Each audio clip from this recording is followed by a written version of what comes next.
Καλησπέρα σας από Πάτρα. Θα επιχειρήσω να δώσω μια απάντηση στο quiz του Καραβασίλη, γιατί μας έδειξε ότι σε ένα κύκλο πολλά θρίσματα, τέλος πάντων, από γωνίες, από σχήματα κτλ. Τα νούμερα δίνουν πάντα 9.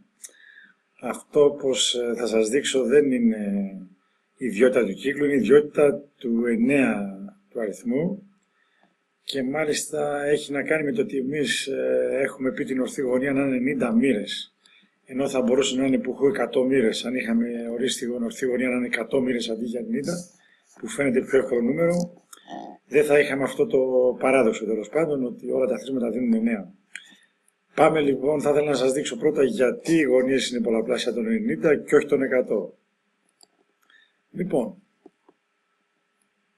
τη μέτρηση των γωνιών τη συναντάμε στην τριγωνομετρία, που όπως το όνομα υπονοεί είναι η μέτρηση των τριγώνων, δηλαδή η σύγκριση συνήθως των τριγώνων. Θέλουμε να συγκρίνουμε τρίγωνα. Ποιο είναι το πιο απλό τρίγωνο? Προφανώς το ισόπλευρο, στο οποίο έχουμε τρεις πλευρές ίσες. Επομένως πάμε να δούμε τι γίνεται εδώ πέρα. Και κατά αναλογία και οι τρεις αυτές γωνίες είναι ίσες. Λοιπόν, πάμε να τοποθετήσουμε αυτό στην αρχή των συνταγμένων, στο τριγωνομετρικό κύκλο, συγγνώμη.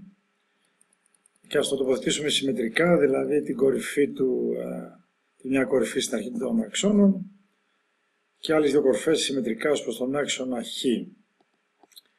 Λοιπόν, αν το κάνουμε αυτό, τότε αυτομάτως η πάνω πλευρά και η κάτω πλευρά γίνονται ακτίνες του κύκλου, και επειδή, όπως γνωρίζουμε, ο τριγωνομετρικός κύκλος έχει ακτίνα μονάδα, αυτομάτως η πλευρά του ισοπλεύρου τριγώνου είναι μονάδα. Δηλαδή, για αν θέλουμε να τοποθετήσουμε ένα ισόπλευρο τρίγωνο έτσι, κατά αυτόν τον τρόπο, στον τριγωνομετρικό κύκλο, αναγκαστικά πρέπει να έχει μήκος πλευράς ίση με τη μονάδα. Έτσι λοιπόν και αυτό εδώ είναι ίσο με τη μονάδα, άρα το μισό αυτού πρέπει να είναι ίσο με μισό. Επομένως, αν βάλω εδώ πέρα νούμερα, η κατάσταση θα είναι κάπως έτσι. Έχω μονάδα εδώ, αυτή η πλευρά, μισό αυτή εδώ.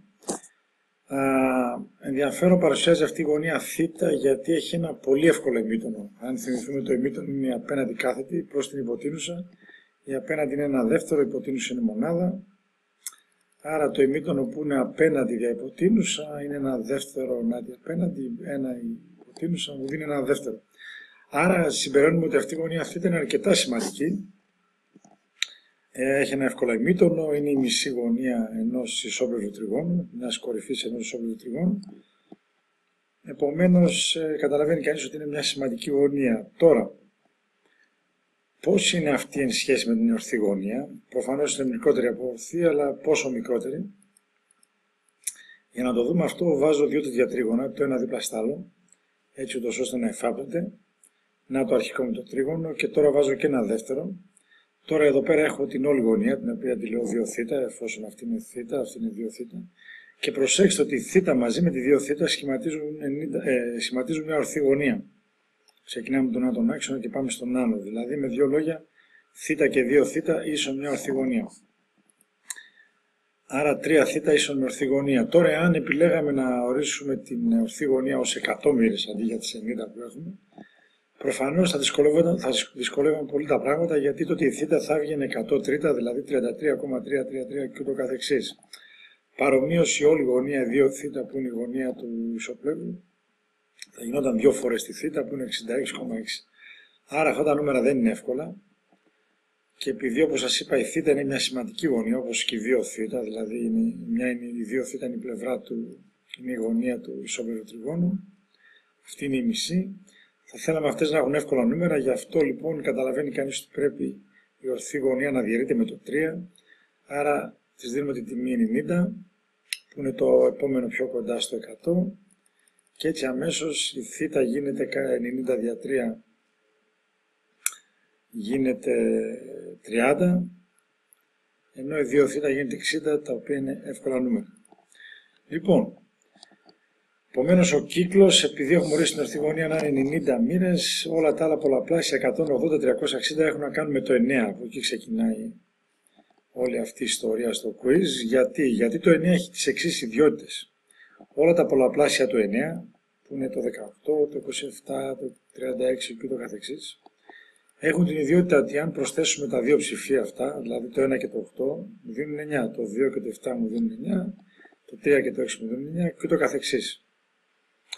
Αυτό γίνεται και σε μεγαλύτερους αριθμούς. Δηλαδή, αν πάρω εκτός από τα μικρά πολλαπλάσια, αν πάρω ξέρω εγώ, το 9 επί 157, να το δεν είναι ένας μεγάλος αριθμός, 1413, και πάλι να προσθέσω βρίσκω εννιάρια. Και με την ίδια λογική αυτό γίνεται και στους δεκαδικούς αριθμούς. Δηλαδή, αν πάρω αυτόν τον αριθμό, το διαιρέσω με 10.000, παίρνω το 0,1413, ο οποίος και πάλι διαιρείται με το 9, καθότι είναι πολλαπλάσιο του 9, και φυσικά πάλι αυτά τα ψηφία δίνουν άθροισμα 9. Άρα λοιπόν όλα αυτά που λέγει το quiz, τα μαγικά, δεν είναι τελείως μαγικά, είναι ότι το 9 έχει αυτή τη μαγική ιδιότητα. Και επειδή εμείς στον κύκλο χρησιμοποιούμε το 90, δηλαδή το 9, ας πούμε, από εκεί ξεκινάμε όλες αυτές οι ιδιότητες. Αν είχαμε πει τις μοίρες της ορθής γωνίας 100, δεν θα ίσχυε τίποτα από όλα αυτά. Λοιπόν, ανυπομονώ να σας δω. Αυτή είναι η απάντησή μου στο quiz.